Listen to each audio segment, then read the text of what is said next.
हम एलो बराती आई के राती लजे तो दीदी के तोरा के बरतिया छोरा।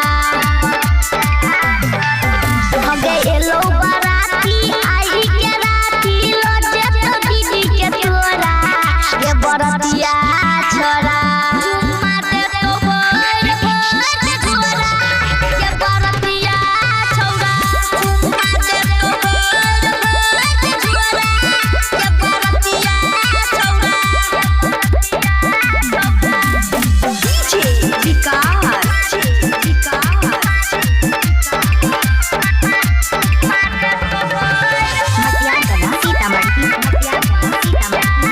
रूपम रिकॉर्डिंग स्टूडियो जीवा चौक मधुबनी। दिल से तोरा नीट जेतो लेन देन के भई गे आ एके रात में देतौ छौरा अपन परिचय गे।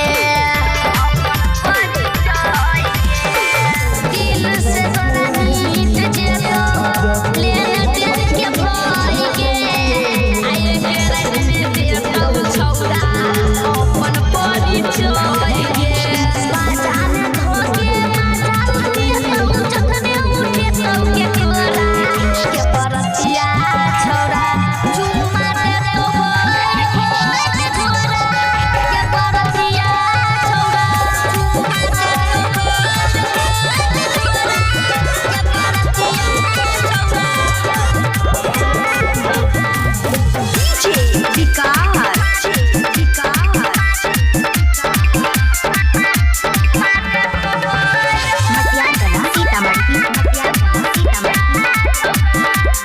रूपम रिकॉर्डिंग स्टूडियो जीवा चौक